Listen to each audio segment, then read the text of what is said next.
John Lennon famously stirred controversy back in the 1960s by claiming the Beatles were more popular than Jesus. On December 8th, it will be 40 years since Lennon was murdered at the age of 40, and he was killed in New York City, in a country where the Beatles had such a huge impact.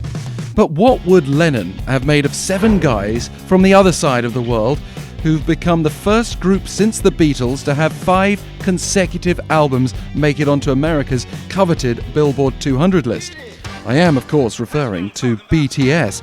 And the recent milestones don't stop there.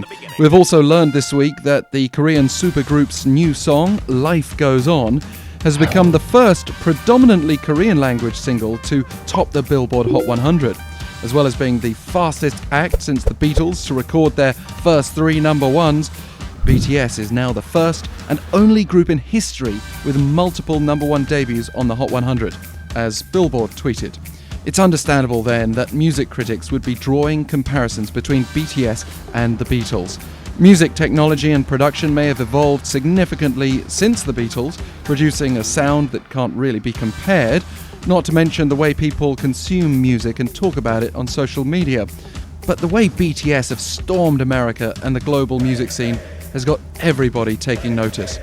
Naturally, we can't ask John Lennon's opinion, but his fellow Beatle Paul McCartney did offer his during a recent appearance on the podcast Smartless.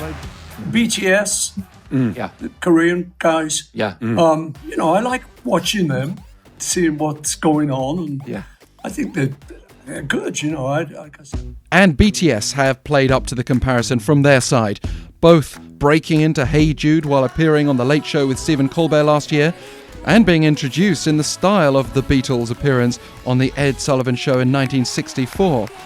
While McCartney's offered his stamp of approval, we might finish with some words from Lennon that apply today and may help explain the cultural impact of BTS. He once said music reflects the state that society's in. And that's interesting because BTS have reached this latest peak in their ongoing story during the year that COVID-19 struck.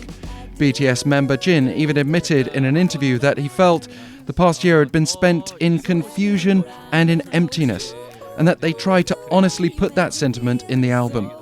The group's hoping the album offers some comfort, and no doubt they will continue to do so for their vast army of fans. And, as with the Beatles, it also seems certain they'll be remembered for decades to come.